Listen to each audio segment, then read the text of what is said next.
سورہ انعام پڑھی گئی جس میں جانوروں کا اللہ تعالیٰ نے ذکر فرمایا حرام و حلال کے لحاظ سے۔ اس میں ایک بات کی طرف توجہ دلائی گئی کہ دولت کسی کے پاس ہونا یہ اس بات کی نشانی نہیں کہ وہ بندہ اللہ کا بڑا پیارا ہے۔ پیاروں کے پاس بھی دولت ہو سکتی ہے، لیکن یہ ضروری نہیں کہ جس کے پاس دولت نہ ہو تو وہ اللہ کا پیارا بھی نہیں۔ بعض اوقات جس کے پاس دولت نہیں ہوتی اس کے ایمان کا درجہ حرارت اتنا بلند ہوتا ہے کہ وہ دولت والوں سے کہیں آگے نکل جاتا ہے۔ اس لیے اللہ تعالیٰ نے فرمایا کبھی ایسا بھی ہوتا ہے فَلَمَّا نَسُوا مَا ذُكِّرُوا، جب لوگ بھول جائیں اس کو جس کو یاد کرایا گیا ہے۔ فتحنا علیہم، یعنی اللہ کا ذکر چھوڑ دیں۔ جیسا کہ آج کل ہم دیکھ رہے ہیں رمضان المبارک کے پرنور لمحات میں جس طرح پہلے چہل پہل رونق اور لوگوں کا رمضان المبارک کا استقبال کرنا، ذوق و شوق کا اظہار کرنا، ایک دوسرے کو عبادت کے لیے تیار کرنا، یہ ساری چیزیں جو ہے کم ہوتی جا رہی ہیں اور رزق کی فراوانی پہلے سے کہیں زیادہ۔ تو اللہ فرماتا ہے کہ جب لوگ جس چیز کو ہم نے یاد کرایا، یعنی رمضان المبارک کو اللہ نے یاد کرایا کہ یہ بڑی عظمت والا مہینہ ہے، نبی پاک صلی اللہ علیہ وسلم نے اس کی عظمتیں بیان کی، صحابہ کرام علیہم الرضوان کو باقاعدہ طور پر اس کے لیے ابھارا گیا کہ یہ جو ماہ مقدس آ رہا ہے اس کا ایک ایک لمحہ جو ہے وہ قیمتی ہے، غفلت میں نہ گزارنا، ہر لمحے اللہ کا ذکر کرنا، اللہ تمہیں بہت زیادہ نیکیاں عطا فرمائے گا۔ پھر بندہ جتنا بھی سخی ہو نا، جتنا بھی سخی ہو تو وہ کسی کو دے گا تو جو جنس لے گا اسی سے، مثلا کسی نے کسی سے لیا ہے ادھار پیسے تو وہ واپس بھی اس کو کیا کرے گا، پیسے ہی واپس کرے گا، چلو زیادہ دے دے گا۔ کسی نے سونا لیا، گندم لی، وہ وہی کچھ دے گا اس کو۔ لیکن یہ رمضان المبارک کا واحد مہینہ ہے جس میں بندہ اللہ کی بارگاہ میں پیش نفل کرتا ہے، رب جنس بدل کر ثواب فرائض کا عطا فرماتا ہے، جنس ہی بدل گئی ہے۔ اور اگر ایک فرض دیتا ہے رب کی بارگاہ میں تو رب ذوالجلال اس کو ایک کے بدلے میں 70 فرضوں کا ثواب عطا فرماتا ہے۔ اب دیکھو ہماری حالت، تو قرآن نے کہا دولت آ جانا یہ رب کے انعام کی دلیل نہیں، بعض اوقات یہ بھی آزمائش بن جاتی ہے۔ اور جتنی دولت انسان کے پاس آتی ہے، پھر وہ ساڈے استاد بابا جی فرمانا دسم کہ جدوں بندہ رہنا نا غریباں دے ملے انہوں نے ہاتھ چومن لگیا کوئی مسئلہ نہیں ہوتا، تو جدوں دولت آ گئی، ڈیفینس چلا گیا، پھر وہ پوچھتا جی انگوٹھے کی وچ کیوں چومی دے، یعنی ساری عمر انگوٹھے چوم کے گزاری ہے، جب دولت آئی تو پوچھنے لگ گیا اب یہ کہاں لکھا ہوا ہے انگوٹھے چومنا، یہ کیوں؟ کیونکہ وہ جو دولت کا نشہ ہے وہ بندے کو اس طرف لاتا ہے کہ نہیں اب ہمارے پاس دولت ہے، ہم بڑے سمجھدار ہیں، عقل مند ہیں، جو چیز ہماری عقل کے مطابق ہو اس کو ہم مانیں گے، جو عقل کے مطابق نہ ہو اس کو ہم نہیں مانیں گے۔ جبکہ حدیث میں آتا ہے حضور علیہ السلام نے فرمایا اللہ دنیا اسے بھی دیتا ہے جس پر وہ راضی ہوتا ہے اور اسے بھی دیتا ہے جس پہ وہ ناراض ہوتا ہے. لیکن حضور فرماتے ہیں دین صرف اسی کو دیتا ہے جس پہ رب راضی ہوتا ہے. دین نہیں کسی اور کو دیتا، دین اسی کو دیتا ہے جس پہ رب راضی ہوتا ہے. لہذا آپ دیکھیں جو مسجد میں نہیں آتے، کھانا تو وہ بھی کھا کے سوتے ہیں. ہو سکتا ہے مسجد میں آنے والوں سے اچھا کھائیں تو کھانا ان کو بھی مل رہا ہے، لیکن ان کو مسجد میں آنے کی توفیق نہیں دیتا. مسجد میں آنے کی توفیق ان کو دیتا ہے جو اس کے اپنے ہیں، جو پیارے ہیں. اسی سے ملتی جلتی بات اسی پارے میں آگے نبی پاک صلی اللہ تعالیٰ علیہ وآلہ وسلم کے پاس صحابہ بیٹھے ہوئے ہیں اور قریش کے لوگ آئے. انہوں نے آ کے کہا جی ایک غریب نے، یہ کیا ہے شروع سے چلا رہا ہے منوی دینا ہے جی غریب نے، جی بچے ماڑے سمجھ نہیں، مطلب مدرسے جو بلائے ہوں گے کہنے جی ابا جی فوت ہو گئے قرآن پڑھتے نہ کہ ماڑے بچے نہیں آ رہے، دیکھو کپڑے نہیں صحیح. شروع سے یہ بدیلا ہے، لیکن یاد رکھیں دین والوں کو حقیر سمجھنا یہ مسلمان کا شعار نہیں، کفار کا طریقہ ہے. اس واسطے اپنے ذہنوں کو بدلیں، حقیر سمجھ کر جنہیں بجھا دیا تو نے یہی چراغ جلے گے تو روشنی ہوگی. بے شک بے شک. اس واسطے اب صحابہ بیٹھے ہوئے ہیں حضور کے پاس، لوگ آ گئے. انہوں نے کہا اسی تہاڈی گل سننا چاہتے ہیں، ہم تمہاری بات سننا چاہتے ہیں، لیکن انہوں نے پہلے اٹھاؤ. یعنی یہ صحابہ کی عظمت جس کو سمجھ نہیں نہ آتی پھر اس کو کبھی نہیں آئے گی اگر آج بھی نہ آئی تو اللہ تعالیٰ نے فرمایا کہ محبوب یہ نہیں نہ ہونا چاہتے نہ ہونا، جڑے تیرے کو بیٹھے نے مجھے چنگے ہی ہو لگتے ہیں. سبحان اللہ. ان کو نہیں اٹھانا، ان کو نہیں اٹھانا، ان کو اپنے پاس رکھنا ہے. ان کے پاس دولت نہیں تو پھر کیا ہے، ان کے پاس جو دل ہے نا وہ دل کسی اور کے پاس نہیں. سبحان اللہ. ان کو دل آپ نے بڑا کما دیا ہے. وَلَا تَطْرُدِ الَّذِينَ يَدْعُونَ رَبَّهُمْ بِالْغَدَاةِ وَالْعَشِيِّ. محبوب جو صبح شام تیرے پاس بیٹھ کے میری عبادت کرتے ہیں نا، تو نے ان سے چہرہ نہیں پھیرنا، کیونکہ تیرا چہرہ ان سے پھیر گیا تو یہ پھر کدھر جائیں گے. یہ تو سب کچھ چھوڑ کے تیرے پاس آئے، ان کو تسلی تو تیرے چہرے سے ہوئی، اگر تو نے بھی چہرہ پھیر لیا تو پھر یہ کدھر جائیں گے. ان کو اپنے پاس بٹھانا ہے، جنہوں نے آنا ہے انہوں نے بیٹھنا ان کے ساتھ ہے. اس لیے دین والوں کا حلیہ جیسا بھی ہو ان کے ساتھ بیٹھنا پسند کرو، کیونکہ وہ لوگ ہیں جن کے پاس بیٹھنے سے انسان کے گناہ بھی معاف ہوتے ہیں اور بندہ رب کا پسندیدہ بھی بن جاتا ہے.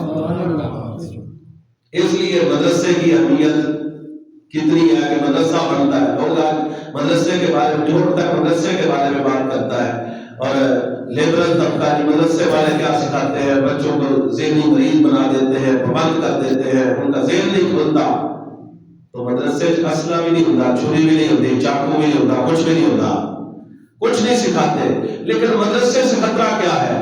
اس واسطے کہ باقی ہر شے بدل گئی. مسیطیں بھی دیکھو مہنگے کلیم پا لے رہے ہیں، پتھر ٹائل لا لئیے، موجود کچھ دئیے یا نہ دئیے، مسیطیں بڑیاں عالی شان بنائی ہیں. سمجھ آئی کہ نہیں؟ مسجد اتنی خوبصورت ہونی چاہیے، اس میں حرج نہیں، لیکن ظاہر ہے مسجد کو آباد جس نے کرنا ہے بڑا دھیان رکھنا چاہیے. اب طریقہ کیا ہے؟ مسجد خوبصورت ہوگی، لیکن مدارس میں آج بھی دین کا طریقہ جو ہے اس میں صفہ کی تصویر کا کچھ نہ کچھ حصہ نظر آتا ہے. اس لیے لوگ ڈرتے ہیں کہ اگر یہاں ان لوگوں کو کھلے عام چھوڑ دیا گیا تو یہ تو لوگوں کو پھر وہ مدینہ منورہ یاد کروا دیں گے، پھر وہ صفہ یاد کرائیں گے، پھر وہ غار حرا یاد کرائیں گے، پھر یہ دار ارقم یاد کرائیں گے. اور جب ان کو یہ یاد آ گیا پھر یہ ہمارے قابو نہیں رہتے. اس واسطے کہ جب بندے کو اللہ تعالیٰ آگاہی دے دیتا ہے نا تو پھر اقبال کہتا ہے خدا کے عذاب بندوں کی نہ یہ دنیا نہ وہ دنیا، یہاں جینے پہ پابندی وہاں مرنے پہ پابندی، پھر بندہ وہ دو جہان کہیں اور چلا جاتا ہے. اس واسطے اس طریقے کو سامنے رکھے. آج غربت کی وجہ سے، امارت کی وجہ سے ہم کہاں سے کہاں پہنچ گئے. ادھر صحابہ کرام علیہم رضوان کے پاس پیسہ نہیں تھا پر اللہ کو وہ بڑے پسند تھے. کیوں؟ اس لیے کہ ان میں بناوٹ نہیں تھی. میں نے جہاں حفظ کیا وہاں جو حضرت صاحب تھے ان کے پاس ایک بندہ آیا. وہ کہنے لگا جی تسی اتنے چندہ چندہ لیندے ہو, سانو بھی بڑے بندے آ کے کام کرتے ہیں, تمہیں بھی باہر آتے ہوں گے, مولوی صاحب ہر ٹائم مانگتے رہتے ہیں اعلان. حالانکہ اسی اتنے اتنا اعلان نہیں کرتے, لیکن اعلان کوئی کرے تو برا بھی نہیں, مطلب جتنا کو برا انہوں بنا کے پیش کیتا جاتا ہے اتنا برا نہیں. وہ اعلان کر کے کس کا بھلا کر رہا ہے. بندہ آیا, اس نے کہا حضرت صاحب جیڑی تمہیں لوڑ ہے نا مسجد دی, مدرسے دی, بچیاں واسطے, تسی مینوں حکم کرو, میں سارے سب کچھ دیاں گا, لیکن اج تو بعد تسی کسے کو چندہ نہیں. حضرت صاحب وہ مولوی نہیں سن, اللہ کے ولی بھی سن. آپ نے فرمایا کہ بھائی مجھے اس پر کوئی اعتراض نہیں کہ تو یہ مسجد کا سارا کام کرا یا 10 مسجدوں کا کروا, سارے جہان کی مسجدوں کا کام کروا, مجھے کوئی اعتراض نہیں, لیکن چندہ نہیں میں چھوڑنا. انہوں نے کہا جی کیوں نہیں چھوڑنا؟ آپ فرمانے لگے میں اس وقت ابھی یہ جو پیسے ہیں نا 50 پیسے 10 پیسے 5 پیسے یہ بھی چلتے سن, 99 کا مثال ہے, تو یہ 99 سے پہلے کی بات ہے. تو آپ نے فرمایا میں انہاں کو چوانی دوانی لے کے تے میں تے انہاں کو جنت دا حقدار بنا رہا ہوں. سبحان اللہ. نہیں سمجھ آئی؟ تھوڑے تھوڑے پیسے لے کے میں انہاں کو جنت دا حقدار بنا رہا ہوں کہ جیڑا پیسہ انہاں دا مسجد وچ لگ جائے گا, پاویں ایک لگ جائے, پاویں تھوڑا جہا سیمنٹ لگ جائے, کسی دے نام دا کسی دے پیسے دا, جنی دیر وہ لگتا رہے گا اونی دیر انہوں ثواب ملتا رہے گا. اس وقت میں انہاں کو اس لیے نہیں مانگتا کہ مینوں لوڑ ہے, میں تے انہاں دا بھلا کرنا وا پیا. اتوں ایک گل یہ بھی سمجھ آ گئی کہ اصل بھلا وہی ہوتا ہے جہاں بندہ قیامت واسطے کسی کا بھلا کرے. اور یہ اس چیز کو آپ سوچیں تو کس قدر ہم پیچھے چلیں گے. لوگ رمضان المبارک میں بڑا ثواب کما لیتے تھے. کیسے؟ گھر میں جو کچھ پکا ہوا ہے وہی کسی کو دے دیا. مجھے اس بات کی سمجھ نہیں آتی تھی کہ جب ہم حفظ پڑھتے تھے کئی لوگ گلاس پانی کا نہ بھر کے گھر سے سادہ پانی ٹوٹی تو گھروں بھر کے مسجد وچ لے آتے سن. تو میں کہ جی انہوں مسیح تو پانی نہیں لگتا, لیکن وہ جو گلاس بھر کے لے آتے سن اگر اس گلاس کسی دوسرے نے گھٹ پی لیا تو روزہ کھلوانے کا ثواب وہ پانی والے نہیں مل گیا. تکلف کوئی نہیں. اب تکلف ہوا, اب ہم پورے رمضان میں ایک افطاری کرواتے ہیں, پاویں لکھاں روپیہ لا دیں گے, لیکن افطاری کیا ہوتی ہے, ایک انوائٹ بھی سلیکٹڈ لوگ ہوتے ہیں اپنے پسندیدہ جو ہے ان کو بلایا جاتا ہے, جبکہ اس وقت پتہ ہی کوئی نہیں کس نے کیا کرنا ہے, کہاں اس کی چیز پہنچنی ہے.